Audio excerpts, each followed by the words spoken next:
je vous enverrai des prophètes. Et c'est là qu'on avait parlé la fois passée. Et par la grâce du Seigneur, aujourd'hui nous parlons sur comprendre la divergence qui existe entre l'église apostolique et l'église prophétique. Que Dieu soit loué. C'est bien moi, le prophète Otis Abraham. Et let's go. On avance directement. Alors, nous allons lire dans les livres de Tite, Tite chapitre 1, verset 4 jusqu'au verset 12. Vous allez voir que durant tous ces enseignements, nous sommes en train de dérouler, de naviguer dans les Écritures, dans la parole de Dieu, parce que c'est ça notre fondement. Alléluia. Quand on dit nous devons retourner à la foi apostolique, donc nous devons retourner dans la Bible, dans ce qu'a dit les apôtres. Alléluia. Les apôtres et les prophètes. Tite chapitre 1 de verset 4 jusqu'au verset 12. Tite chapitre 1 de verset 4 jusqu'au verset 12. Je lis au nom du Seigneur Jésus. À Tite, mon enfant légitime, à notre commune foi, que la grâce et la paix te soient données de la part de Dieu le Père et de Jésus-Christ notre Sauveur. Je t'ai laissé en Crète afin que tu mettes en ordre ce qui reste à régler et que selon mes instructions, tu établisses des anciens dans chaque ville. 6. Si s'y trouvent quelques hommes irréprochables, maris d'une seule femme, ayant des enfants fidèles, qui ne soient ni accusés de débauche, ni rebelles, car il faut que le l'évêque soit irréprochable, comme économe de Dieu, qui ne soit ni arrogant, ni colère, ni adonné au vin, ni violent, ni porté à un gain déshonnête, mais qui soit hospitalier, ami des gens de bien, modéré, juste et saint, tempérant, attaché à la vraie parole telle qu'elle a été enseignée, afin d'être capable d'exhorter selon la saine doctrine et de réfuter les contradicteurs. Disent, il y a en effet, surtout parmi les circoncis, beaucoup de gens rebelles, devint discoureurs et des séducteurs. Verset 11, on dit, auquel il faut fermer la bouche. Ils bouleversent des familles entières, enseignent pour un gain honteux ce qu'on ne doit pas enseigner. 12, on dit, l'un d'entre eux, leur propre prophète, a dit, crée-toi, toujours menteur, méchante bête, ventre paresseux. Là, un prophète qui avait parlé. Et puis on prend encore Éphésiens chapitre 2. Éphésiens chapitre 2 de verset 19 jusqu'au verset 22. Alléluia. Très bien. Éphésiens chapitre 2 de verset 19 jusqu'au verset 22. Je lis la parole. On dit, ainsi donc, vous n'êtes plus des étrangers, ni des gens du dehors, mais vous êtes concitoyens des saints, gens de la maison de Dieu. Oui, nous avons aussi notre loge. Loge de Dieu, gens de loge de Dieu. Amen, parce que maison, c'est loge. Nous avons aussi notre loge, gens de loge de Dieu. Dans notre version, on parle de loge. Gens de la maison de Dieu. Nous avons notre maison. 20. Vous avez été édifiés sur les fondements des apôtres et des prophètes. Je répète, vous avez été édifiés sur les fondements des apôtres et des prophètes. Jésus-Christ lui-même étant la pierre angulaire. Alléluia. En lui, tout l'édifice bien coordonné s'élève pour être un temple saint dans les seigneurs. À lui, vous êtes aussi édifiés pour être une habitation de Dieu en esprit. Amen. Seigneur Jésus, merci pour ta parole. Je ne connais rien, je m'abandonne à toi. Nous voulons que tu nous parles. Nous voulons que tu nous délivres. Nous voulons que tu changes notre vie. Nous voulons que tu puisses apporter quelque chose dans notre vie. Et bénis chaque cœur, donc chaque cœur qui m'écoute. Bénis chaque personne qui est disposée à m'écouter. Que ce soit l'église, Fontaine Fleurie, que ce soit sur les nets. Les personnes qui m'écoutent et qu'eux aussi puissent bénéficier de cette même onction et même grâce qui se trouve dans cet endroit. Au nom de Jésus-Christ. Amen. Alors, ce soir, je vais conclure mon message du dimanche sur je vous enverrai les prophètes. Et alors, je parle aujourd'hui de où est passée l'église de Jésus-Christ, les ressuscités. Donc, normalement, c'est ça. Où est passée l'église de Jésus-Christ, les ressuscités. Mais je l'ai intitulé la démarcation ou encore comprendre la divergence entre l'église apostolique et l'église prophétique. Inspiration, où est passée l'église de Jésus-Christ, le ressuscité. Amen. Gloire à Dieu, gloire à Dieu, gloire à Dieu. Alors, qu'est-ce qui se passe, bien-aimé? Nous allons voir que je vais essayer aussi de parler, de toucher plusieurs concepts eschatologiques. Où, par exemple, on peut voir Apocalypse chapitre 4, où on nous parle de l'enlèvement. Quand on dit monte ici, là, on nous parle de l'enlèvement. Et quand vous lirez Apocalypse chapitre 4, verset 22, donc vous allez voir qu'il y a, donc là, on ne mentionne plus de l'église. On ne mentionne plus de l'église parce que, en fait, l'église sera déjà dans les cieux. Donc, à ce moment-là, l'église est déjà dans les cieux. Il n'y a plus mention de l'église. Parce qu'en fait, l'église sera déjà dans les cieux. Amen, amen. On ne parlera plus église, mais on parlera maintenant de l'épouse. Alléluia. Dans les cieux. Alléluia. J'ai dit que le mot église n'a aucun sens, normalement, n'a aucune raison d'être au ciel. Parce que le mot même église que je définis est une réalité terrestre. Alléluia. Et c'est là, que je définis étymologiquement. Je vous ai amené au 4e et au 5e siècle après Jésus. Amen, amen. Là, on nous parle d'Athènes. Amen, amen. Mais je ne vais pas citer cela parce que là je vais parler sur la civilisation grecque. Amen, amen. Parce que nous parlons de où est passée l'église de Jésus-Christ. Mais normalement, je parle de la différence qui existe entre l'église apostolique et l'église prophétique. Amen, amen. Et là, on nous parle sur, donc on voit Athènes. Athènes, donc là, on parle sur la civilisation grecque. Je vous ai parlé des citoyens et comment ceux qui habitent Athènes étaient. Amen, amen, amen. Mais je ne vais pas toucher tout cela parce que ça va encore nous prendre beaucoup de temps. Alors, les hommes, les femmes, les étrangers, même les esclaves, c'est eux qui étaient là-bas. C'était comme un rassemblement de tous les citoyens à la colline qu'on appelle Axis et qu'on appelait aussi Ecclesia. Et c'était tous rassemblés, c'était comme un rassemblement parlementaire, un lieu où tous les citoyens, quel que soit leur âge, leur niveau social confondu, avaient les droits, avaient droit au chapitre.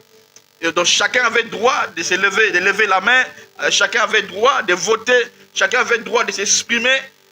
Ok. Et on appelait cela Ecclesia. Amen, amen. Ecclesia. Alors, quand Jésus a dit, si je parle en lingala, toi tu parles en français. Donc quand Jésus dit, je bâtirai mon Ecclesia, c'est un concept qui existait depuis toujours dans la civilisation grecque. Et les Romains même avaient emprunté cela aussi. Et quand on parle d'Ecclesia, on parlait d'une assemblée gouvernementale, d'un gouvernement d'hommes, des citoyens majeurs, et qui se retrouvaient. Alléluia. Et les femmes n'étaient pas admises. Et les esclaves aussi non plus, et aussi n'étaient pas admises. C'était seulement des citoyens majeurs, c'est eux qui pouvaient voter, c'est eux qui pouvaient réfléchir. Ils étaient retrouvés là pour réfléchir sur l'avenir de la cité. Amen, amen. Donc, ils réfléchissaient sur des domaines économiques, et sur des domaines politiques, sécuritaires, alimentaires, bref, dans toutes les sphères de la vie de la cité. Amen, amen. Donc, c'était des citoyens majeurs. qui se rassemblaient et qui réfléchissaient pour le développement de leur pays. Amen, amen. Ils se trouvaient, ils se retrouvaient, ils parlaient, ils votaient, délibéraient, soit légiférer sur ce qui devrait arriver à la cité, dans toutes les sphères de la société. Et quand le Seigneur Jésus-Christ, dans Matthieu chapitre 16, disant, je bâtirai mon ecclésia. Donc, je bâtirai mon église sur toi, Pierre, je bâtirai mon église. Jésus-Christ prophétisait sur l'avenir de son institution gouvernementale. Il ne parlait pas de l'église de mire avec des 4 murs. Il ne parlait pas de l'église avec un toit. Même quand il disait que donc si vous renversez donc, ces temples, après 3 jours, je les rebâtirai. Amen. Que ça soit, donc ça, il parlait de lui-même. Mais quand il dit sur toi, je bâtirai mon église, sur toi, Pierre. Là, Jésus prophétisait sur l'avenir. Amen, amen. De son institution gouvernementale. Donc, il ne parlait pas de murs, de l'église des 4 murs, d'un bâtiment, des chaises, des pupitres, des micros, l'église qui se compose de tout cela. Non, non. Il ne parlait pas d'un piano, dans une église où il y a des pianos, une église où il y a des chorales, d'un département, donc comme des départements chez nous, il y a Chaudière. Bientôt là, il y aura aussi le groupe évangélique et le groupe des jeunes, département de jeunesse, et département des... Non, non, il ne parlait pas de tout cela. Il ne parlait pas d'une église où il y a l'administration. Il ne parlait pas d'une équipe de finances. Il ne parlait pas de tout cela. Les contemporains de Jésus avaient de quoi, ou je peux dire, savaient de quoi Jésus parlait. Quand Jésus, il disait ecclésia. Amen, amen. Donc, en fait, Jésus avait un langage politique, un langage administratif. Effectivement, c'était ça. Donc, quand Jésus parle de l'église, l'église qui est née dans Actes chapitre 2, c'est ça l'église dont Jésus parlait. C'est dans la pensée du Seigneur. Ce n'est pas un lieu où les gens sont en train de prier. Derrière Kid Marché de quartier 3. Non, non, c'est pas ça. C'est l'église derrière Kid Marché. Amen, amen. Derrière Kid Marché. Oh, gloire à Dieu. Là, c'est chez nous, oui. Kid Marché. Non, non, c'était pas ça l'église que Jésus parlait. Oh, gloire à Dieu. Mais écoutez-moi, vous allez comprendre l'église que Jésus parlait. Amen. Donc, où il y a des médias, on voit tel que vous me voyez là, c'était pas seulement ça ce que Jésus parlait. C'était pas seulement, mais c'était pas ça ce que Jésus parlait. Quand Jésus parlait d'une église, là, il parlait donc de l'individu. Amen. Il parlait d'un être humain qui devrait habiter. Il parlait d'un être humain où lui va habiter corporellement. Alléluia. Bon, écoutez un peu.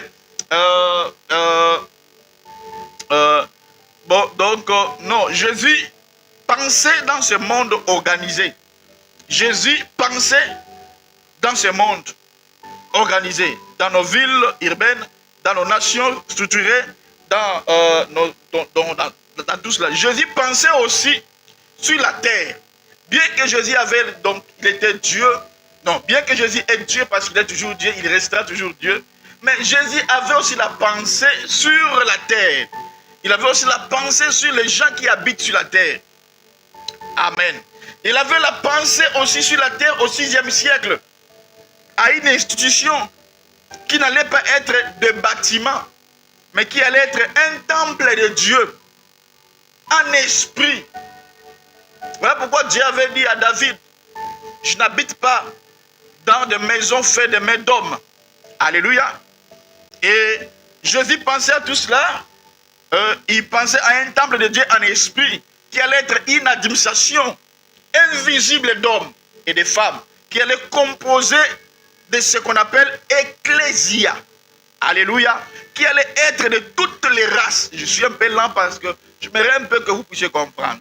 Donc tout le peuple, cela allait maintenant être composé en différemment plus que ce qui était dans les Roms.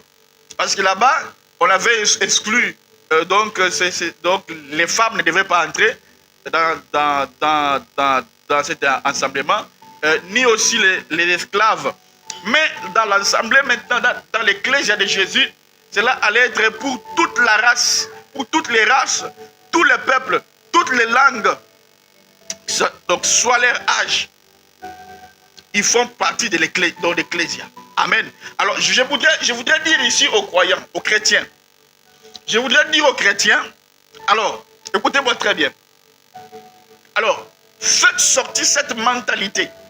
On doit faire sortir cette mentalité-là, que l'église est un lieu de prière.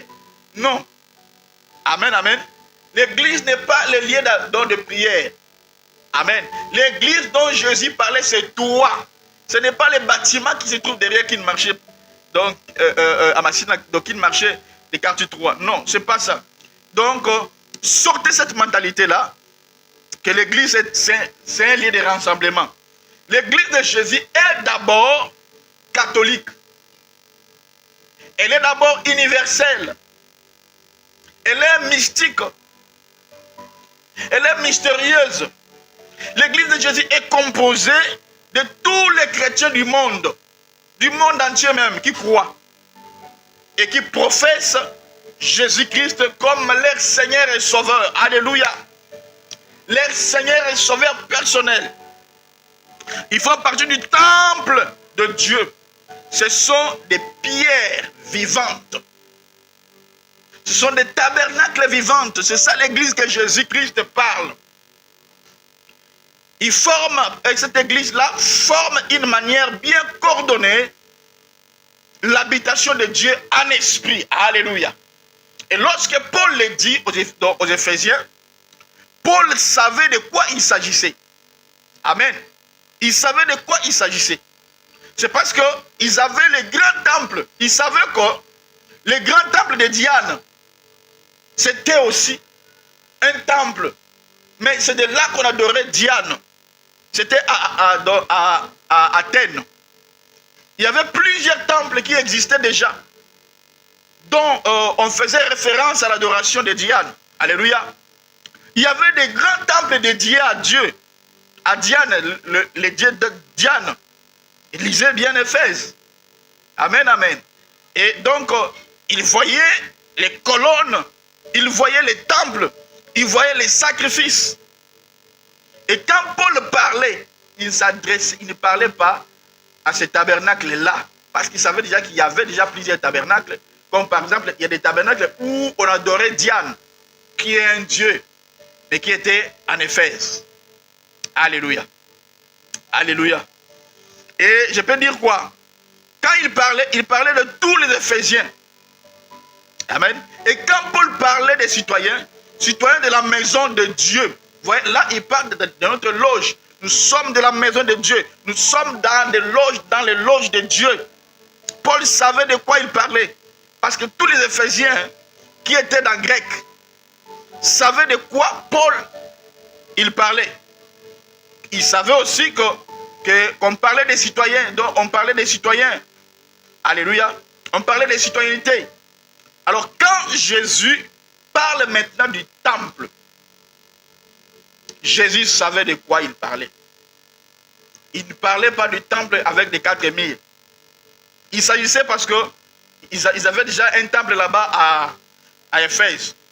Donc, que ce soit les seigneurs ou même Paul, ils ont parlé de telle manière que les contemporains puissent comprendre ce qu'ils voulaient dire. Est-ce que je peux avancer? Amen. Dis avec moi, je suis l'église de Christ. L'église pour laquelle Christ est venu, c'est de bâtir toi.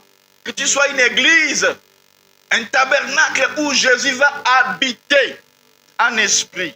Je ne sais pas complètement, mais en esprit. Alors, puisque tu es église de Jésus, dis avec moi d'abord, je suis église de Jésus. Gloire à Dieu. Christ, donc, alors, puisque nous sommes église de Jésus, amen, amen, nous sommes dans chaque nation en train de représenter Christ. Nous sommes dans chaque ville où nous sommes. Nous sommes l'organe parlementaire de Dieu. Parce que nous sommes l'organe de Dieu, nous sommes maintenant l'organe parlementaire de Dieu. Parce que nous devons faire connaître aux gens ce que Jésus est. Les plus grandes promesses de Jésus. Vous le savez? Malobaya suka omu ya tiki. Les dernières paroles. C'est quoi? Allez partout les nations.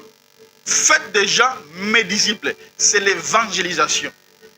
Où on doit gagner les âmes. Donc, alors, Maloba Mouloui, ce sont des paroles donc on considère dans les paroles des morts. Les paroles qu'il a dit avant de mourir. Ce que Jésus a dit, c'est que toi, tu dois devenir un évangéliste. Tu dois aller évangéliser les gens. Alléluia. Alors, voilà pourquoi il a dit qu'on a fait 21 jours, mais aussi, ce qui veut te voir, c'est que tu gagnes aussi des âmes. Tu amènes 2 ou 3 personnes à l'église. Chaque dimanche, chaque mercredi, chaque vendredi. Alléluia. Donc, nous sommes là pour représenter Jésus dans chaque ville. Nous sommes l'organe parlementaire, comme je viens de dire, de Dieu. Alors, lorsque nous nous retrouvons à l'église, ce n'est pas pour adorer seulement. Ce n'est pas pour louer le Seigneur seulement. Ce n'est pas seulement pour donner les offrandes et dire Amen à la parole. Oui, c'est bien. Mais nous sommes là pour décider de ce qui doit arriver dans la société. Si nous sommes l'église là, nous sommes dans un parlementaire, donc dans un parlement de Dieu, afin de décider ce qui doit arriver à la société, dans notre société, dans tous les domaines, Alléluia. Est-ce que quelqu'un est avec moi? Et deuxièmement, quand on parle d'ecclésia, parce que nous parlons la différence qui existe entre l'église, ecclésia apostolique et ecclésia prophétique. Alors, deuxièmement, je peux dire que ecclésia voulait dire aussi sénat. Amen. De par une définition romaine, c'est le sénat qui se trouvait autour de l'empereur César.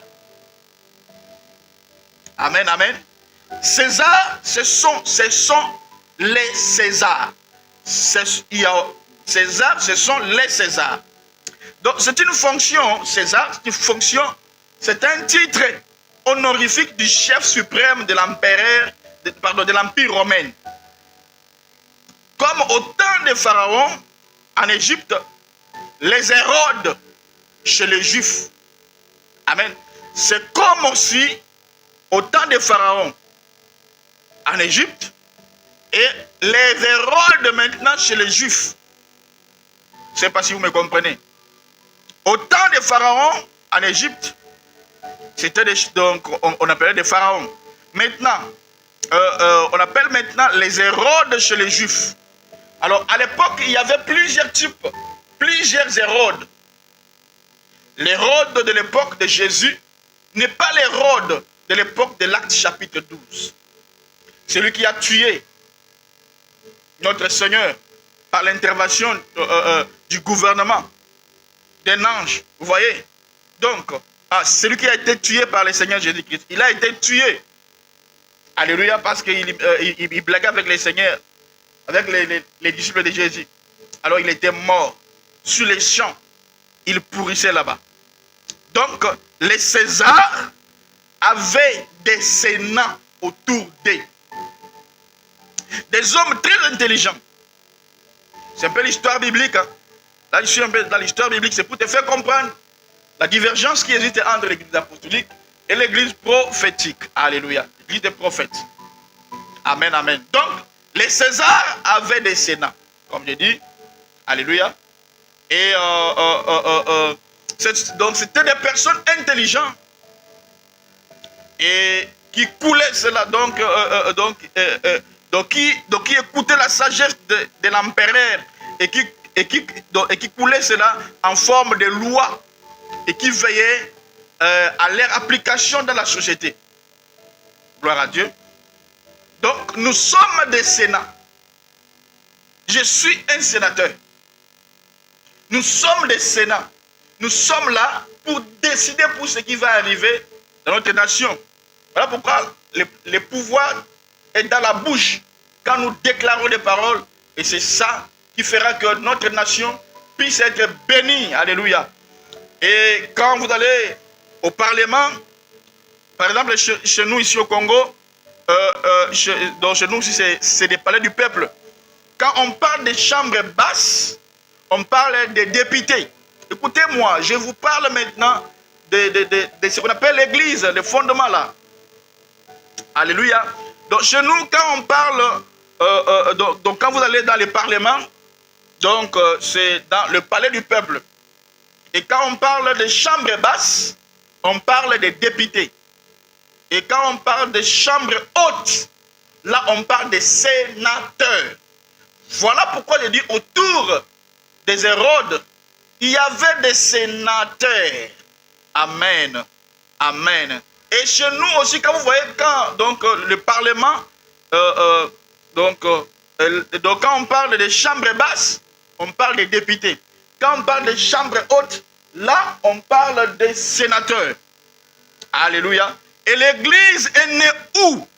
Parce que nous parlons de l'église. Où est l'église de Jésus-Christ ressuscité?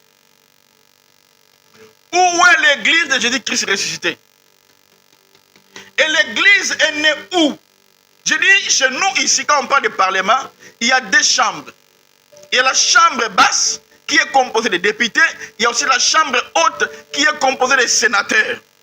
Alors, je vous pose maintenant la question, où est née l'église?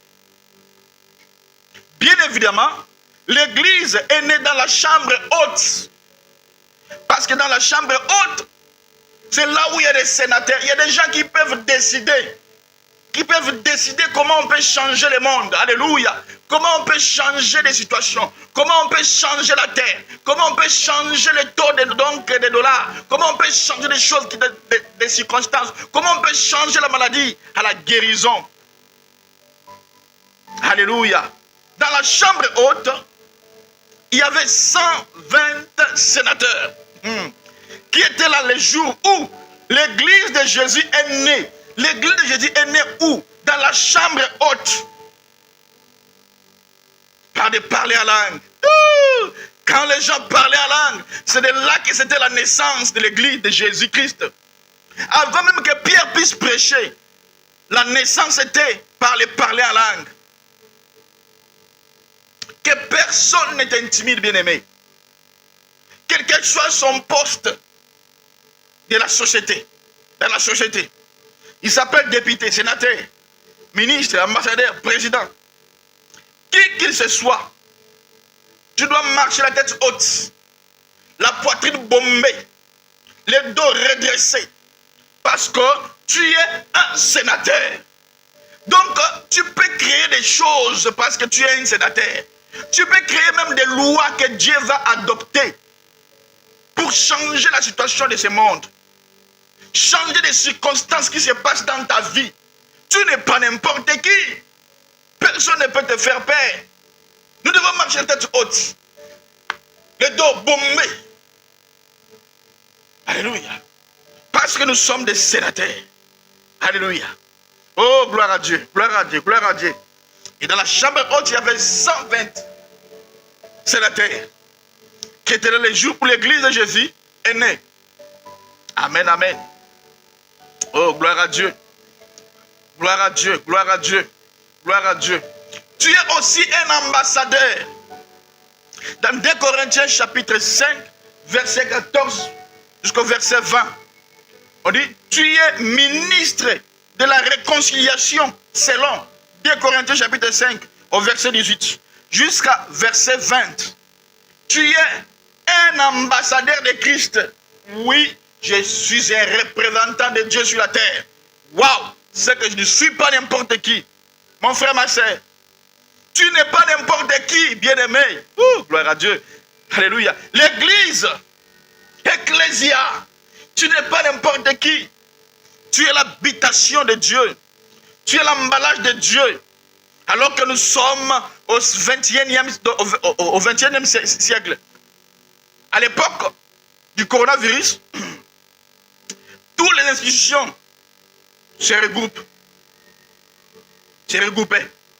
Les institutions économiques, toutes les institutions se regroupaient pour chercher dans la solution. Comment on peut éradiquer ces phénomènes ou cette maladie coronavirus? Là, on pouvait voir les institutions économiques, les institutions politiques, administratives, sanitaires, technologiques, tout le monde se retrouve maintenant pour trouver des solutions pour leur pays. Amen, amen. Pour leur continent. Et pour les autres continents aussi. Alors, par là, on peut voir la France. La France qui a mis à part du budget spécifique pour aider les nations africaines parce que le coronavirus avait frappé. Et puis là, on pouvait voir des pays qui sont sous-développés. Comme la France avait mis des budgets et les États-Unis aussi pour aider non seulement les continents, mais aussi des continents comme le continent africain. Alors, il y avait des institutions qui siégeaient pour trouver la solution. Amen, amen. Alors, il y a des institutions qui siègent actuellement pour décider de ce que sera, même après la pandémie. Et d'autres pays, même d'autres institutions se regroupaient même pour trouver, bon, après cette pandémie, comment on peut faire pour aider le peuple? Et alors que toutes les nations, alors que toutes les institutions siégeaient, Dieu aussi attendait aussi que son église siège. Parce qu'à ce moment, donc quand quelque chose frappe la terre, les institutions, donc toutes les institutions économiques du monde entier, financières, sanitaires, se regroupent pour chercher la solution. Comment on peut éradiquer cette situation? Mais Dieu aussi au ciel, lui aussi attendait. Dieu aussi attendait, dis avec moi, Dieu aussi attendait que son église puisse siéger, que les chrétiens puissent s'asseoir et qu'ils ne soient pas toujours en train de crier du crier, oh c'est fin du monde, oh Maranatha. Non, écoutez-moi bien aimé, le but de Dieu n'est pas que l'église aille au ciel, non. Le but de Dieu n'est pas seulement que l'église aille au ciel. Là, ça vient après. Et le but de Dieu, c'est que le ciel vienne sur la terre par l'église. Voilà pourquoi il dit, dites notre Père qui est aux cieux, que ton nom soit sanctifié. Que ton règne vienne sur la terre comme au ciel. Le but de Dieu, ce n'est pas seulement pour... Parce qu'aujourd'hui, tout le monde comme ça, on va aller au ciel, et on va aller au ciel, et répandre, on va aller... Mais non, le but de Dieu est aussi que le ciel vienne sur la terre. Alléluia. C'est ça le but de Dieu. Amen, amen. Alors arrêtez de nous intimider. C'est maintenant, on va aller au ciel, on va aller au ciel. Le but de Dieu, c'est que le ciel vienne sur la terre. Par l'église qui est ecclésia, humain. Et je me dis à quelqu'un ce soir, tu vas être absolument révolutionné de ce qu'il te dit ce soir. Tu vas te révolutionner pour dire, ah, on nous a menti beaucoup là. On nous a joué avec nous. Ce que Dieu veut, c'est que la terre vienne sur... Donc les ciels viennent sur la terre. Et lorsqu'on parle de l'église, lorsqu'on dit le mot église, on ne parle pas d'abord de l'église locale, qui est composée de pupitres, micros, chorales. Non, on ne parle pas de l'église sur le plan dénominationnel. Église dont on parle d'abord, l'église catholique. Parce que la première église, c'est l'église catholique. Et on parle d'église méthodiste, église presbytérienne, église baptiste, église charismatique. Non, non, non. C'est pas ça. C'est pas ça l'église qu'on parle. Lorsqu'on parle de l'église dans la pensée de Dieu, dans la pensée de Jésus, dans la pensée originelle et originale de Dieu, je répète, dans la pensée originelle et dans la pensée originale de Dieu, on pense à un gouvernement, on pense à une institution quand on parle de l'église. Regardez les paroles du Seigneur dans Matthieu. Il dit quoi? Les renards ont des taniers, ont des tanières. Les oiseaux ont des nids. Mais le Fils de l'homme, moi, je n'ai pas un lieu où je vais poser ma tête. Amen. Amen. Je n'ai pas un lieu, je répète. Les oiseaux ont des endroits où ils peuvent dormir. Mais le Fils de l'homme, moi, je n'ai même pas un endroit où je peux mettre ma tête. Amen. Je n'ai pas de lieu où je poserai ma tête. Alors, quand Jésus parle de ça, certains peuvent dire et certains disent que Jésus n'avait pas de maison. Certains disent que Jésus n'avait pas un endroit pour dormir. C'est que Jésus était SDF, sans domicile. Quand les gens ont écouté Jésus parler que le Fils de l'homme manque un endroit pour dormir, les gens ont pensé que Jésus était sans domicile. Alléluia. Alléluia. Alors, les oiseaux, quand ils parlaient, Jésus n'avait pas de maison, c'est faux. Écoutez-moi. Mais lui n'avait pas de lieu où il va dormir, c'est faux. Jésus était un prophète. Ce slogan, quand il a parlé de cela, quand Jésus le disait, je n'ai pas de lieu où poser ma tête, Jésus, il parlait par rapport à son église. Il est la tête de l'église. Il est la tête du corps. Selon les épîtres de Paul aux Corinthes. Alléluia. Et il a dit donc, moi, je suis la tête, mais je n'ai pas encore un lieu où je vais poser ma tête. C'était une chose qui était spirituelle. Comment, pasteur? En d'autres termes, je n'ai pas encore un lieu où je vais poser mon corps. Lorsque Jésus disait cela, il disait ça pour les simples faits et qu'une seule raison qui était la tête. Mais il n'avait pas encore un endroit où il pouvait poser son corps afin de dolite ou afin de télécharger, afin d'exprimer les bras, les jambes, la bouche, les yeux, les oreilles, afin d'exprimer par le corps ce qu'il a décidé. Jésus parlait parce que c'est à ce moment-là, il n'avait pas encore l'église où il pouvait lui incarner dans un homme. Alléluia.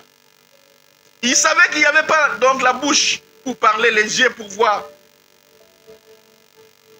Jésus-Christ est aussi un leader politique. Il est aussi un père de famille. Il est aussi un homme d'affaires. C'est pour cela que, à un discours pour tout, Jésus dans la Bible a parlé de tous les domaines de la vie. Politique, économique, tout. Jésus est la tête. Nous sommes le corps et gloire à Dieu. Dans Actes chapitre 2, Jésus la tête a trouvé un lieu. Alléluia. Là maintenant, Jésus a trouvé un lieu. C'est dans Actes chapitre 2. Parce que quand Jésus parlait, ce n'était pas qu'il manquait d'un endroit pour dormir. Mais il parlait d'une église qui devrait venir. Et dans l'Acte chapitre 2, Jésus la tête a trouvé un lieu où il allait se reposer. Il parle. Et par là, et je peux dire que par lesquels il allait exprimer sa philosophie, sa pensée, ses décisions, sa manière de voir des choses, sa culture et sa maternité ou sa mentalité. Écoutez-moi très bien. Ce soir, c'est la révolution apostolique et prophétique. Dis avec moi, avance prophète. Et je vais avancer. Alors, lorsque tu dis, gloire à Dieu, gloire à Dieu, gloire à Dieu. Lorsque tu dis avance prophète, tu me donnes la nausée pour que je te parle des révélations. Tu me donnes la nausée pour que je vomisse des choses ce soir. Dis avec moi, avance prophète. Amen, amen. Quand tu dis avance prophète, Dieu me donne la nausée. Dieu a rempli mon estomac ce soir, spirituel. Il a rempli mon estomac spirituel ce soir. J'ai besoin de vomir les choses que je que j'ai assorti ce soir. Amen, amen. Et ce soir, c'est la révolution apostolique et prophétique.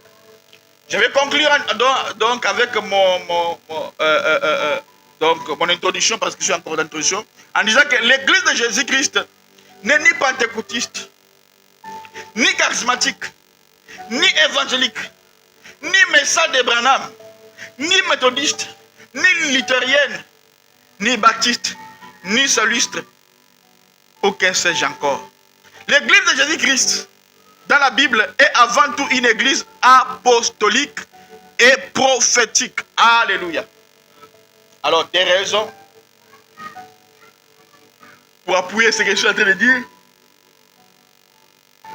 La première, parce que nous avons été édifiés sous la fondation des apôtres et des prophètes. C'est ce que la Bible dit. À l'origine même de l'église des Actes chapitre 2, les deux ministères ont agi profondément dans l'église primitive. Ce sont des églises qu'on appelle église apostolique, église prophétique. C'est l'œuvre donc des apôtres et c'est l'œuvre des prophètes. Et ça, c'est ce que nous voyons Actes chapitre 2. Alors, c'est plus tard maintenant, quand vous lisez Actes chapitre 13, lorsqu'on parle de l'église d'Antioche, qui a subitement commencé à se former dans chapitre 11, dans Actes chapitre 11, vous allez voir ça, c'est de là où on parle. On parle aussi, on parle plus tard de docteurs, mais le premier ministère qui a commencé à agir, c'était d'abord les apôtres et ensuite les prophètes. Mais nous voyons dans Actes chapitre 2, dans Actes chapitre 4, il était édifié sur les enseignements des prophètes par les prières, communion fraternelle. Alléluia. Oh, gloire à Dieu. Alors, vous allez voir qu'aussi dans Actes chapitre 4, verset 32, et là j'en passe, tout ce que j'ai parlé. Vous allez voir maintenant dans Actes chapitre 11, on dit clairement qu'il y avait des prophètes qui ont quitté l'église de Jérusalem et qui sont allés en Antioche, parmi lesquels il y a Agabus. Donc, à Jérusalem, il n'y avait pas des apôtres, mais il y avait aussi des apôtres, des prophètes. Alors, en tout cela, l'église primitive a été combien? Donc l'église primitive, c'est l'église qui a vraiment commencé. Alléluia. Et c'est l'église, c'était une église qui était affermie. Elle a été aimée par les seigneurs.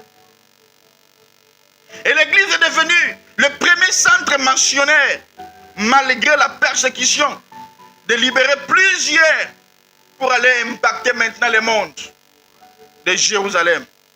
Judée, Samarie et aux extrémités de la terre. C'est parce que les apôtres et les prophètes avaient travaillé conjointement ensemble. Alléluia. Et ces deux premières onctions ouvrent ce qu'on appelle l'ère de l'église. C'était l'onction des apôtres et l'onction des prophètes. Je répète, les deux premières conditions, les deux premières onctions. Amen. Les deux premières onctions qui ont lancé l'ère de l'église étaient l'onction des apôtres et l'onction des prophètes. Vous qui êtes lecteurs de la Bible, vous savez que nous sommes arrivés à la fin de l'ère de l'église. Et les principes, comme le premier seront les derniers. Ok. Alors, lors des premiers jours, l'église, ce sont les apôtres, ce sont les prophètes qui ont ouvert l'ère de l'église. Alors, pourquoi cela, pasteur? C'est parce qu'ils avaient la révélation qu'ils étaient origine divine. Alléluia. Et tout cela comprenait qu'ils avaient aussi la sémence de Dieu en lui. Une église a la sémence de Dieu en lui. Et nous avons la sémence d'Élohim. La sémence d'Élohim. Nous avons la sémence de Dieu. Du Dieu des dieux. Les jours où les chrétiens vont entrer dans l'initiation à la divinité et savoir qui ils sont. Ils ne laisseront pas la fièvre, la typhoïde, les tuer, comme si c'était des simples hommes. Amen. Tu es un lié. Tu es un Dieu. Et tu es participant à la nature divine. Oh, gloire à Dieu. Et laisse-moi te dire un petit... il y a un serviteur qui disait, laisse-moi te dire que l'enfant des chats, c'est un chat. Les petits les petits du chien, c'est un chien. On l'appelle un chiot. Oh mon Dieu. Même l'enfant des lions, c'est un lionceau, c'est un lion. Alors maintenant, le petit d'un Dieu est un Dieu. Tu es né de Dieu. Écoutez-moi. Tu es un Dieu. Tu es Dieu. Tu n'es pas le Dieu qu'on adore. Mais tu es le Dieu qui reflète la divinité de ton Père ici sur la terre. Ainsi, tu dois refuser ce soir d'être malmené donc par qui que ce soit. Amen. Tu es un Dieu et tu as le pouvoir de vie et de mort. Le pouvoir de dire un mot et la chose arrive. Et le pouvoir de voir des réalités parce que tu étais comme le fils prodigue revenant à la maison. Ton père t'a donné son anneau. Et rappelez-vous, Pharaon avait donné aussi l'anneau à Joseph. Parce que l'anneau était aussi comme le bic, était aussi comme les signatures, était aussi comme les sceaux. Amen. Les sceaux de l'autorité. Alléluia. Oh, gloire à Dieu. Alléluia. Alléluia. Oh, gloire à Dieu. Excusez-moi. Excusez-moi. Excusez-moi. Low battery. Je vais dire ceci. De la même manière que Pharaon avait donné l'anneau à Joseph, Jésus aussi a donné l'anneau à son église. Le pouvoir, il a dit, l'anneau là, c'est le pouvoir de la vie et de la mort. Le pouvoir de dire un mot et la chose arrive. Et la chose se réalise. Parce que tu es comme le fils prodigue, revenant à la maison. Et ton père t'a donné son anneau. Amen, amen. Rappelez-vous, bien-aimés, Pharaon avait donné son anneau à Joseph. Parce que l'anneau était aussi comme le bic, la signature, était comme les sceaux. Était comme les sceaux de l'autorité. Alors laisse-moi te dire, bien-aimé, celui qui avait les sceaux, il agissait à la place d'eux. Il agissait à la place. Toi qui as les sceaux, tu vas agir à la place de Jésus. Comme si tu étais celui qui le représentait. Qui était lui-même. À cause du sceau. Mais tu le représentes là en train de dire, là en train d'agir. En d'autres termes, quand tu comprends ta nature bien-aimée, tu sauras que Dieu te donne l'onction. Dieu te donne les manteaux. Dieu te donne l'autorité. Il te donne la divinité. Et tu peux agir à la place de Dieu. Comme si Dieu était avec lui-même. Amen, amen. Tu peux agir à la place de Dieu comme si Dieu était là sur place. Dans Luc chapitre 11, Jésus envoya ses hommes des à des dans toutes les villes et dans tous les villages où lui-même devait aller. Il dit, moi, je n'irai pas, mais je vous fais exaucia. Je vous donne le pouvoir, allez à ma place. Jésus ne part plus, mais tu dois aller à la place de Jésus pour évangéliser, pour prier pour les malades et pour gagner les âmes. Il dit, je vous donne le pouvoir. Alléluia. Oh, merci. Oh, merci. Il dit, moi, je n'irai pas, mais je vous donne l'exaucia. Je vous donne le pouvoir. Allez faire ce que j'aurais fait si j'étais physiquement présenté. Allez dire ce que j'allais dire si j'étais physiquement présent. Amen, amen. Fais ce que moi devais faire. Ouf, mes frères et sœurs. Et nous avons le pouvoir de dire sur la terre. Oh my God. Nous avons un pouvoir de parler à la terre. Ce que tu vas lier sur la terre sera lié aux cieux. Délie. Tu te dis délier sur la terre. Tu te délies sur. Et quand tu vas délier la terre sera déliée dans les cieux. Alléluia. Oh, je vais dire comme Alexandre le Grand. Alléluia. Il avait dit, il faut que tu découvres tes origines. Oh, merci Seigneur. Tu es un Dieu. Mais demain, tu meurs comme un prince. Oh là là. Tu meurs comme un prince. Tu as peur d'un cafard alors que tu es un Dieu. Quand le courant est parti, l'électricité est coupée, l'ombre même de la... Donc, l'ombre même qui reflète des branches d'arbres, qui reflète même sur votre fenêtre ou même sur votre mur, donnant face avec votre frère. Quand tu vois ce mouvement, oh Seigneur, tu as peur. En période de chaleur, bien-aimé, par exemple, lorsque les chats miaulent, et les chiennes, et les chattes, alléluia. Oh, gloire à Dieu. Alors, qu'est-ce que tu vas faire? Frère, il ne faut pas avoir peur. Tu es un Dieu.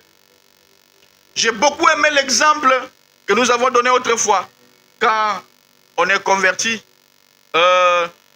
On nous avait dit, il y avait un pasteur qui dormait, et il dormait. Un jour, il a senti des bruits en bas, et bizarrement, le pasteur est descendu. Et quand il descend comme cela, il voit un diable. Il voit je ne sais pas comment je dois l'appeler. Il le voit comme ça. Quand il a vu dire, oh, c'est toi qui me dérange. Pourquoi tu m'as dérangé? Tu as coupé mon sommeil. Je rentre. Et vous savez, à ce moment-là, quand seulement il a dit cela, que je rentre, les démons étaient là, stupéfaits. Les démons étaient là, donc il était là colérique parce que cet homme, le pasteur, l'a ignoré. Le diable n'a le pouvoir que tu lui accordes. Il n'a pas de pouvoir. C'est toi qui lui accordes le pouvoir. Laisse-moi revenir à l'exemple d'Alexandre le Grand, sinon je risque d'aller ailleurs. Alléluia. Alors, je parle maintenant de l'apostolique. Je vais vous expliquer c'est quoi l'apostolique. L'un des pères de l'église disait, plus ta crainte de Dieu, plus tu as la crainte de Dieu, plus Dieu augmente sa capacité en toi. Ta peur des hommes diminue. Plus ta peur des hommes diminue, plus ta crainte de Dieu grandit. Plus ta peur des hommes se diminue. Amen, amen. Tu ne peux pas craindre Dieu et avoir peur des hommes. Tu ne peux pas craindre Dieu et avoir peur des hommes ou des pandémies. Tu es de Dieu et tu es immunisé. Tu as le vaccin du Saint-Esprit en toi. Le Saint-Esprit va rejeter ce virus de ton corps. Tous les virus qui peuvent arriver. Cette grippe va te quitter au nom de Jésus. Et cette maladie va te quitter au nom de Jésus-Christ. Alléluia. Gloire à Dieu. Alors, Alexandre le Grand a fait des conquêtes. Mais il a réfléchi. Il a dit, je suis un leader politique. Je suis un chef de l'église. Mais il y a quand même une difficulté avec les systèmes babyloniens d'autrefois et qui envahissaient tous les royaumes sur des sud et ce qu'on appelle Juda. Amen. Et qui avait pour capitale Jérusalem, qui a eu le meilleur roi des rois. Et ces royaumes d'Ézéchias, les royaumes d'Ozias, et j'en passe. Il dit ceci, quand même compliqué parce que les Babyloniennes étaient les Babyloniens étaient comme quelque part. Donc c'était, ils vont vous assujettir. Ils vont vous faire ce qu'on appelle une déportation. Normalement c'était comme ça. Si on veut prendre donc quelqu'un d'esclavagisme, on va les dominer. Amen, amen. Et ils vont vous assujettir. Ils vont vous faire ce qu'on appelle les déportations. Et des fois, c'est des millions de personnes qui devaient se déplacer d'un conteneur à une autre, d'une nation à une autre. Et ça, c'est beaucoup coûté en matière de l'argent. Et cela coûte de vie en temps, en énergie. Oh mon Dieu, oh mon Dieu, oh mon Dieu. Et là, ils vont vivre. Donc là, ils ont vu que au lieu d'aller seulement prendre des gens et les amener en déportation dans nos pays, ça coûtait beaucoup de vie. Et les gens s'est fatigués. Et puis, donc, par exemple, la Belgique a dit, bon, comme je prends le Congo en déportation, donc en esclavagisme, il va prendre le Congo et les amener là-bas. Amen, amen. Et Alexandre le Grand a réfléchi sur ça. Comment pour amener les gens en déportation, en captivité, on doit les faire déplacer. Ça nous coûte beaucoup. Il y a beaucoup qui sont morts et puis ils sont fatigués. Et puis encore, bref, ils n'arrivaient pas à avec les nombres, ils n'arrivaient pas avec les nombres avec lesquels on avait commencé l'exode. Amen, amen. De quitter d'un pays à un autre, d'un continent à un autre.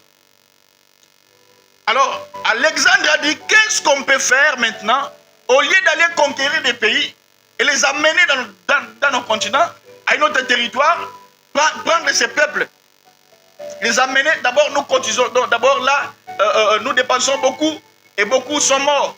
Alors Alexandre le Grand a réfléchi. Il dit, qu'est-ce qu'on peut faire? Alors il a trouvé bon de dire que bon, on ne va plus déplacer les esclaves d'un pays à un autre. On va les conquérir dans leur propre pays. On va les dominer dans leur propre pays. On va leur donner des restrictions dans leur propre pays. Au lieu de les faire déplacer ici, non, non. On va seulement les dominer dans leur propre pays. Alléluia. Alléluia. Oh, gloire à Dieu.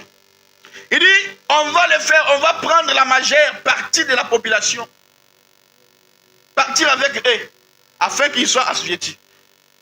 Mais on comprend que la plupart des personnes sont mortes. Mais on va seulement leur laisser se jeter. Donc c'est chez eux là-bas. Et là-bas, on va les assujettir. Par exemple, nous étions assujettis par les Belges. Mais c'était l'idéologie d'Alexandre le Grand. Il a dit non, au lieu que nous quittons le Congo pour aller là-bas, les Belges disent non, non, nous on va seulement les assujettir dans leur propre pays. Et c'est ça ce que nous voyons aujourd'hui jusqu'à ce jour. Alexandre a pensé à un système. Il a dit, je vois ce que je vais faire. Au lieu de quitter chez nous pour aller chez eux, les prendre de là où ils sont et les amener chez nous, voilà ce qu'on va faire. On va amener chez nous, chez eux. Et c'est de là qu'on va les dominer. C'est ainsi, ils ne vont plus se déplacer. Ils ne vont plus se déplacer pour venir ici chez nous. Mais chez nous, devient maintenant chez eux. En d'autres termes, nous pouvons les gouverner, même dans leur propre pays. Et l'empereur a décidé de mettre en place cette élite spéciale. Alors là, c'était des militaires hors pair, des grands stratèges. C'était vraiment des intellectuels, mais aussi des militaires. Ils connaissaient très bien la culture romaine. Ils descendent maintenant sur le pays, dans le pays, mais aussi des militaires. Alors, la manière d'adopter de l'empereur Alexandre, il savait tout de l'Empire romain. Alors, il semble même que les hommes étaient seuls à rencontrer face à face. Donc, les hommes se rencontraient face à face avec l'empereur avant d'aller en mission. Donc là maintenant, empereur Alexandre dit, bon, je vais commencer maintenant à dominer le pays. J'envoie maintenant mes militaires. Mais ces gens-là, avant d'aller, et ces gens-là devaient connaître réellement la langue romaine, les lois romaines. Et c'est maintenant Alexandre le Grand qui commencera maintenant à diriger. Alléluia. Et il devrait maintenant envoyer des soldats. Il devrait envoyer des gens pour aller conquérir des pays que lui a pris en otage. Et Alexandre, de personnes là qu'ils envoyaient là. Alléluia. Les hommes qu'il a donc il les envoyait. Ces hommes ainsi que leurs navires de tous ceux qui les accompagnaient. Et les convois. Et les convois s'appelaient Apollos. Des gens là que lui envoyait. Ah, maintenant là vous commencez à comprendre. Un envoyé. Les gens là que l'empereur envoyait pour aller conquérir. Conquérir des nations. Écoutez-moi très bien. Conquérir des nations. Conquérir des terres lointaines. Prendre des gens en esclavage. Donc dominer sur un peuple. Changer la mentalité d'un peuple. Donc ces gens-là que l'empereur a envoyés, on les appelait les Apollos. Apollos. Les Apollos. Les hommes, les navires et tout ce qu'ils avaient avec eux s'appelait Apollos. Même les navires, Apollos. Donc, tout ce qui faisait partie de l'expédition, le militaire et tout ce qu'ils avaient avec eux se nommait Apollos. Ça veut dire ils avaient, ils allaient sur un territoire. Ils déclaraient la venue de l'empereur, de l'empire. Et lorsqu'ils avaient de la résistance, lorsque ce peuple résistait, il les tuait, il les frappait, il les paralysait. C'est comme ça que la colonisation était. Amen, amen. C'est là d'abord, c'est l'histoire biblique. Amen, amen. Et lorsqu'ils assujettaient les territoires, on envoyait un message maintenant à l'empereur. Écoutez, lorsque les Apollos partaient pour conquérir les nations, conquérir donc les pays, ils devaient aussi changer leur mentalité. Leur inculquer quelque chose, un message. Les dogmes de l'Empire romain. Et si le peuple là résistait, les Apollos devraient les tuer, devraient les frapper. Mais si le peuple ou le pays là accepte la domination de l'empereur, alors on devrait maintenant écrire donc une lettre à l'empereur pour dire que maintenant là, on peut maintenant gouverner ce pays, on peut maintenant gouverner cette nation, on peut maintenant gouverner ce territoire. Et ce territoire sera assujetti à un homme qui était un gouverneur. Maintenant, le roi devait maintenant envoyer, l'empereur devait maintenant envoyer quelqu'un qui sera un gouverneur. C'est ainsi qu'en Israël, Israël était aussi assujetti par les Romains, autant que toutes les autres nations. Est-ce que quelqu'un maintenant commence à me comprendre? Amen, amen. Alors, il y avait des autorités qui devaient parler pour conclure sur le sort de Jésus-Christ. Voyez maintenant. Il y avait des autorités au temps de Jésus et devaient parler pour conclure le sort de Jésus. Si on devait les tuer ou on devait les libérer. Et ces deux autorités, c'était Hérode, qui était le roi des Juifs. Il y avait aussi Pilate, ou les Ponce Pilate, qui était le représentant de l'Empire romain. Alléluia. Alors, quelqu'un m'entend maintenant? Alors, sur le territoire étranger, on devrait établir des gouverneurs qui devraient maintenant gouverner. Et c'est comme ça qu'il faisait. C'est toujours comme ça qu'il s'est manifesté. Alors revenons maintenant. Et Jésus-Christ, avant qu'il ne vienne, les prophètes intermédiaires, avant qu'il ne vienne, les prophètes intermédiaires qui a fait la transmission de l'Ancien Testament, de l'Ancienne Alliance à la Nouvelle Alliance, s'appelait, il y avait un prophète qui était intermédiaire. Avant que Jésus ne vienne, il y avait aussi un prophète qui était comme un intermédiaire, qui faisait la transition de l'Ancien Testament, de l'Ancienne Alliance à la Nouvelle Alliance. Il s'appelait Jean le Baptiste. Là maintenant nous sommes dans Matthieu chapitre 3. On dit crier en disant, il criait en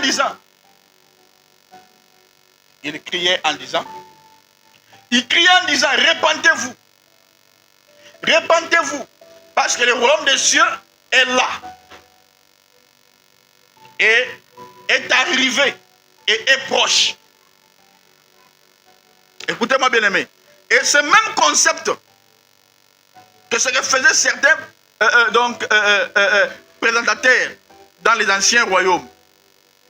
Lorsqu'il y a une fête, lorsqu'il y a des visiteurs qui viennent, on va présenter. On va dire par exemple les héros, les porte-paroles, le mystère de l'empire. Donc lorsque dans une fête, un représentant du royaume arrive, on ne dira pas qu'il est là. Mais on dira quoi? Par exemple, les porte-paroles va dire le mystère de l'empire Congo, par exemple, est proche. Quand on dit il est proche, ça ne veut pas dire qu'il est loin. Ça veut dire qu'il est là sur place. Quand vous lirez la Bible, donc, vous allez voir des paroles comme ça. Donc le royaume des cieux est proche. Le royaume des cieux est proche. Donc ça veut dire qu'il est déjà là. Parce que quand les gens, les baptistes parlaient, Jésus était déjà là. Alléluia. Oh, gloire à Dieu. Et on l'annonçait pour l'introduire. On dit, il est proche. Ça veut dire que là, on l'annonce pour qu'il s'introduise. C'est ainsi que Jean le Baptiste disait, le royaume est là. Le royaume des cieux est proche. Et quand il parlait du royaume des cieux, le monde comprenait. Comprenait ce qu'il disait parce que c'était de leur monde. Alors tout le monde comprenait parce qu'en Israël, un royaume. Parce qu'Israël, c'était un royaume. Israël était un royaume. Mais il avait aussi un roi qu'on appelle Hérode. Mais il était influencé par d'autres empires. Par un autre gouvernement, Hérode. Par un autre royaume. Alléluia. Et Jésus-Christ vient. Lui maintenant, il vient. Il est aussi le roi du royaume. Il vient et va prier toute la nuit quand il vient.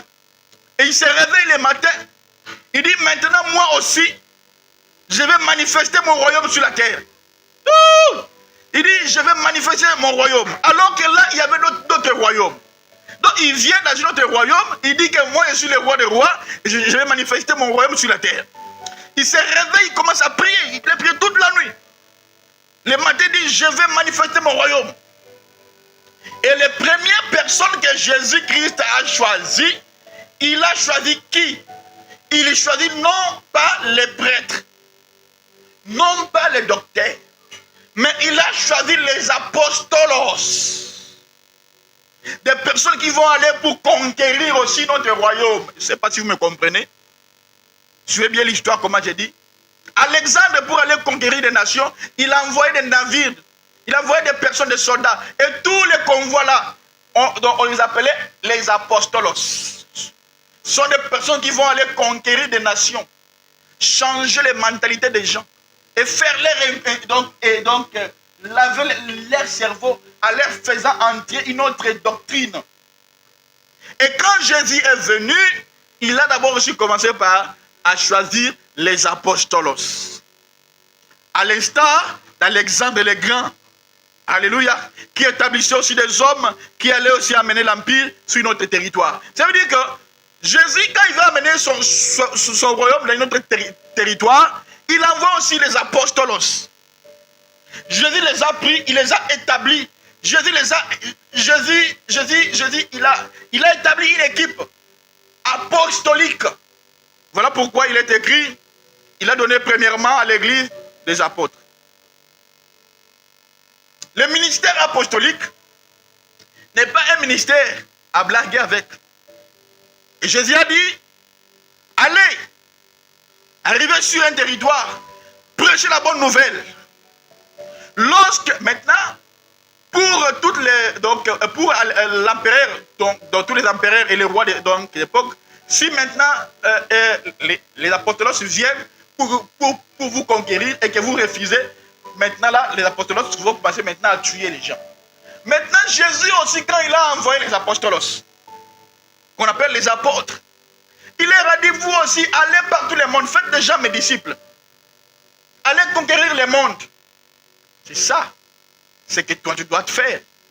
Allez conquérir le monde. Maintenant, pour Jésus dit, si ces gens-là résistent,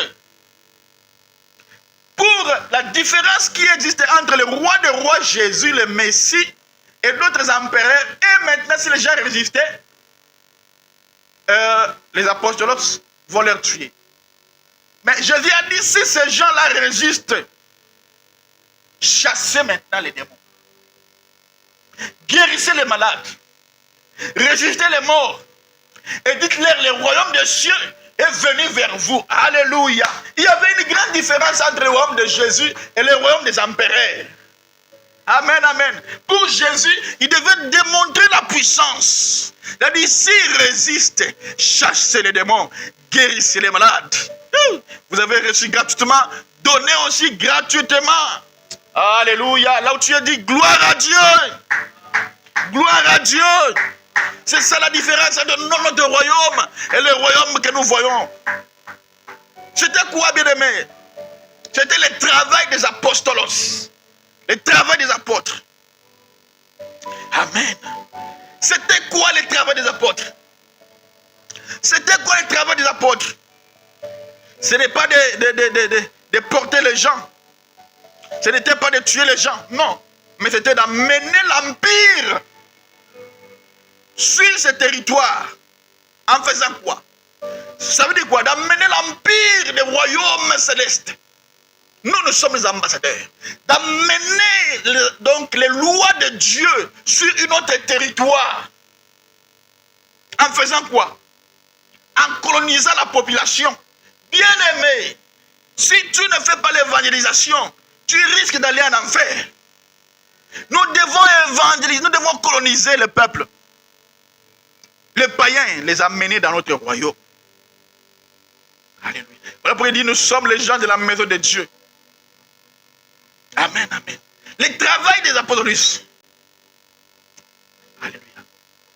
C'était de coloniser c'est en colonisant la population. D'ailleurs, le concept de colonisation est un concept qui est grec. Donc, les apostolos allaient coloniser les autochtones. Les apostolos devaient maintenant rester sur leur territoire. Mais penser comme des Grecs. Amen, amen. Amen, amen. Parler comme des Grecs. Parce qu'ils sont maintenant assujettis aux Grecs. S'habiller comme des Grecs. Parce que c'est les Grecs qui les dominent. Agir comme des Grecs. Parce que les Grecs, c'est eux qui dominent. Utiliser même la monnaie des Grecs. Et même à Rome. Utiliser dans les monnaies des Grecs et même à Rome. Voilà pourquoi Jésus avait dit, donnez-moi une pièce. C'était l'effigie de qui? C'était celui de César. C'est parce que eux utilisaient la même monnaie donc les monnaies de Rome. Parce qu'ils étaient dominés, assujettis par Rome. Jésus avait dit à César ce qui est à César, à Dieu ce qui est à Dieu. Amen. Quelqu'un m'entend, dit Amen. Alors, il faisait ce qu'on appelle Les apôtres faisaient ce qu'on appelle la colonisation. Amen, amen. Et c'est ce qui a suivi plusieurs. C'est ce qui a suivi plusieurs années. Donc nous avons 60 ans passés. Nous, depuis que nous avons reçu notre indépendance, mes frères et sœurs, plusieurs années passées, mais nous avons reçu notre indépendance.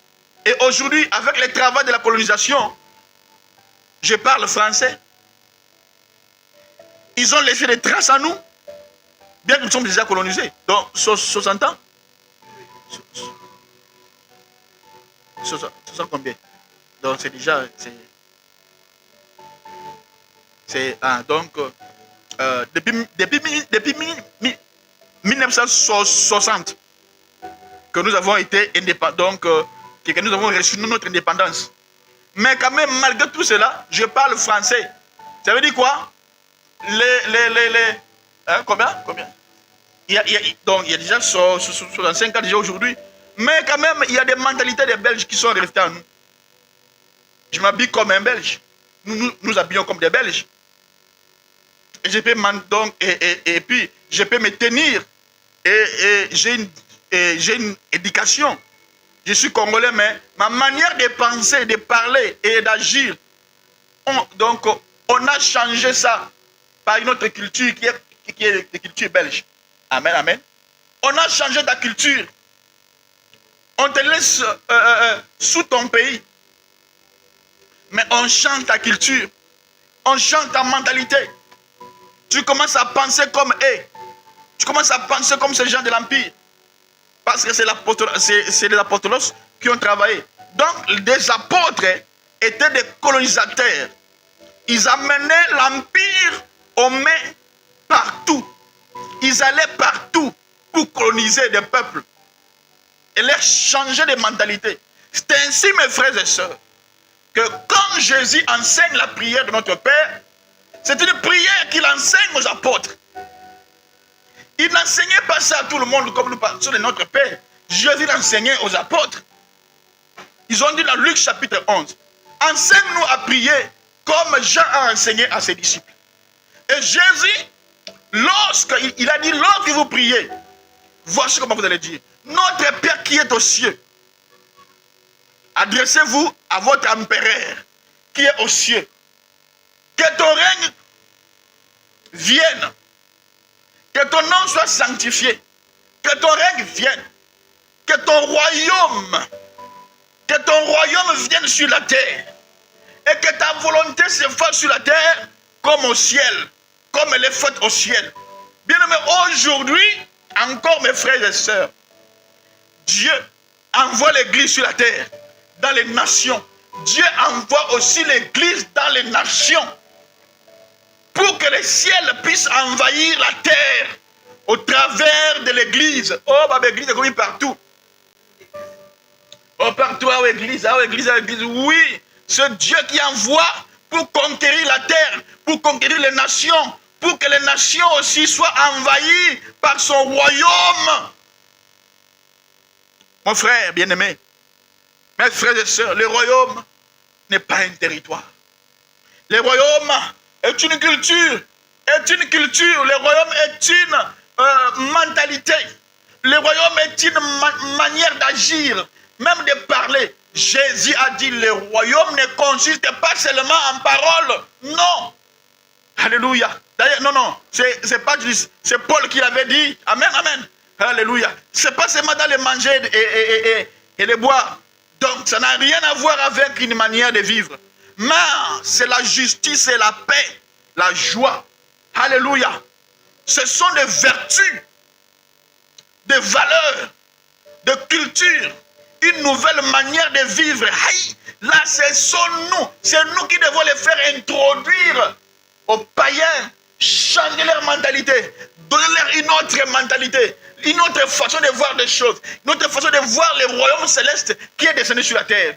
Amen, amen, amen. Et l'Empire a envoyé un gouverneur. Et ici, ce n'est pas Pilate, le gouverneur de l'Empire. Ici, sur la terre, Ça s'appelle le Saint-Esprit qui gouverne maintenant. Amen. Pour l'empereur, il envoyait comme Ponce Pilate, qui était comme un gouverneur.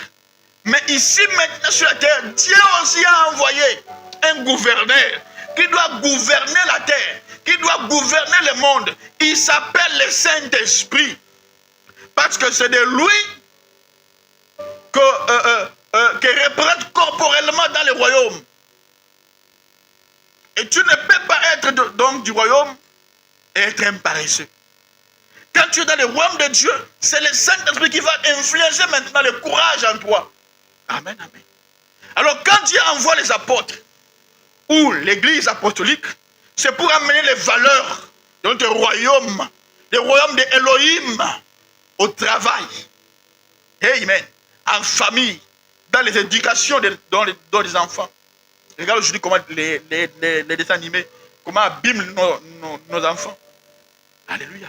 Alors nous devons aussi, nous aussi évangéliser. Nous devons aller évangéliser. Nous devons aller gagner les âmes. Conquérir les nations païennes. Et faites de ces païens les disciples de Jésus. Je disais bien. Alléluia. Et le royaume là sur la terre va influencer l'éducation des enfants. Des gestions des affaires publiques. Gestion de l'argent. Du sexe opposé. De la santé. Donc tout est dans les livres. Ce vieux livre le plus imprimé dans le monde, c'est la Bible. Voilà pourquoi dans cela, il y a tout que nous devons influencer. Tout est dans ce livre. Et c'est là qu'on parle du mandat apostolique de l'Église. L'Église n'est pas une église pentecôtiste, non. L'Église est une église apostolique. Et dans apostolique, il y a les pentecôtistes. Amen. Mais dans le pentecôtisme, il n'y a pas forcément l'apostolique. L'apostolique, c'est plus que de bâtir des églises. Amen. Et même quand on est donc, et même quand on les a bâtis, quand on a bâti des églises, on les a bâtis, on fait des centres de récupération, des changements de mentalité. Parce que le but, c'est de changer les mentalités des païens, à faire des païens les disciples de Jésus de Nazareth. Les apôtres connaissaient la culture du royaume qui représentait. Aïe, tu dois reconnaître donc la culture du royaume des cieux de Jésus en lisant la parole. Alors là, je chute maintenant sur cet exemple du Paul à son fils Tite, son fils légitime et bien-aimé. Il a dit, je te laisse. Je t'ai envoyé là, dans cette île, chez les Crétois. Je veux que tu mettes de l'ordre. Ok. Paul dit, je veux que tu mettes de l'ordre. Je veux que tu mettes de l'ordre. Alors, le ministère apostolique est très concerné par l'ordre, par la structure, par l'ossature aussi. Je répète. Le ministère apostolique, je peux nommer ça aussi, je vous enverrai des apôtres. Amen, amen. Donc, le ministère apostolique est très concerné par l'ordre, par l'ordre. Ils sont là pour mettre de l'ordre dans le corps. Par la structure, par l'ossature. Donc, tout doit être ordonné là où un apôtre est. Parce que l'apôtre a la capacité de bâtir. Écoutez, Noé était un prophète. C'était lorsqu'il captait la pensée de la construction de l'arche. Il était un prophète. Mais quand Noé était donc un apôtre, Noé était un prophète lorsqu'il ouvrait la bouche et qu'il annonçait la justice. Et Noé était un apôtre lorsque Noé baptisait l'arche. Ces deux offices, apôtre et prophète, marchent toujours ensemble. Amen. Moïse était un prophète lorsqu'il recevait les plans de l'architecture, de la construction, du tabernacle. Et les bêtes salelles étaient les apôtres. Amen, amen. Ils avaient en eux la capacité de prendre ce qui était dans l'inspiration et d'amener ça dans l'organisation et de construire. Parce que Les Bezalel, c'était des personnes qui étaient tellement intelligentes pour de fabriquer, comment construire le tabernacle. Parce que Moïse n'avait pas construit. C'est alléluia. Donc les apôtres aiment l'ordre et ils ne supportent pas les désordres. Là où ils sont, les apôtres aiment l'ordre. Et une église apostolique dans un pays n'aime pas les désordres dans le pays. Une église apostolique dans un pays n'aime pas les désordres dans la ville. Il a dit, pour que tu mettes des ordres, mon fils, tu te vas là-bas pour que tu mettes des ordres, de l'ordre, et que tu établisses un nouveau leadership. Amen. Amen. Et voilà comment ça sera. Amen, amen. Le profil de ceux qui travaillent, c'est que tu vas établir dans toutes les villes des crêtes. Là, c'est l'apôtre Paul qui parle à son fils. Il dit, voilà comment, partout tu seras, tu dois mettre de l'ordre. Et plus loin, il dit, quand tu vas établir, il faut que tu sois au courant de quelque chose. Les crétois là, on les connaît. On voit que tu es apôtre. Amen. Donc là, c'est l'apôtre Paul qui commence maintenant à mener son fils Tite à une approche anthropologique. Et puis à une approche sociologique de la Crète à son fils Tite. C'était comme une étude anthropologique et en même temps sociologique. Il parlait à son fils des choses qui se passent là-bas. Alors, quels sont les traits caractéristiques des Crétois? C'est aussi simple que ça. Même l'un de leurs poètes a dit, ce sont des paresseux. Amen. Les Crétois sont des paresseux. Ils sont méchants, ils sont des bêtes. Ils sont des menteurs. Amen. Donc ça veut dire qu'un apôtre, quand il vient quelque part, il doit d'abord savoir la mentalité de ces peuples-là. Voilà pourquoi quand nous allons évangéliser, Jésus a dit, je vous envoie comme des serpents au milieu des loups. Donc soyez prudents. Mais vous allez les conquérir. Nous sommes là pour conquérir la nation des païens et les amener à Jésus. Voilà pourquoi la dernière parole de Jésus, il a dit, allez faites déjà mes disciples. Amen. Oh, gloire à Dieu. Il savait que ce sont des personnes qui sont... Ils devaient d'abord savoir la mentalité de ces peuples-là pour changer leur mentalité à la mentalité du royaume des cieux. Amen, amen. Et un homme de Dieu a dit, une fois que j'ai appelé mes fils, et mes filles, j'ai écouté ce témoignage, il dit, donc pour faire l'étude des quinois, j'ai posé la question, comment est le quinois? Et tout le monde donc a répondu que la mentalité des quinois, il y a des fois c'est positif, et puis c'est négatif, et puis ça change. Quand un quinois a faim, et sa mentalité, ça change. Quand on leur donne tout à manger, tout, la mentalité des quinois aussi, ça change. Et un quinois, quand on leur dit les peuples d'abord, amen, amen. C'est parce que la mentalité des quinois est comme ça. Mes frères et sœurs, église, écoutez-moi. Être église apostolique, c'est avoir la capacité de changer la mentalité des chrétiens. Avoir la mentalité de changer la mentalité des païens.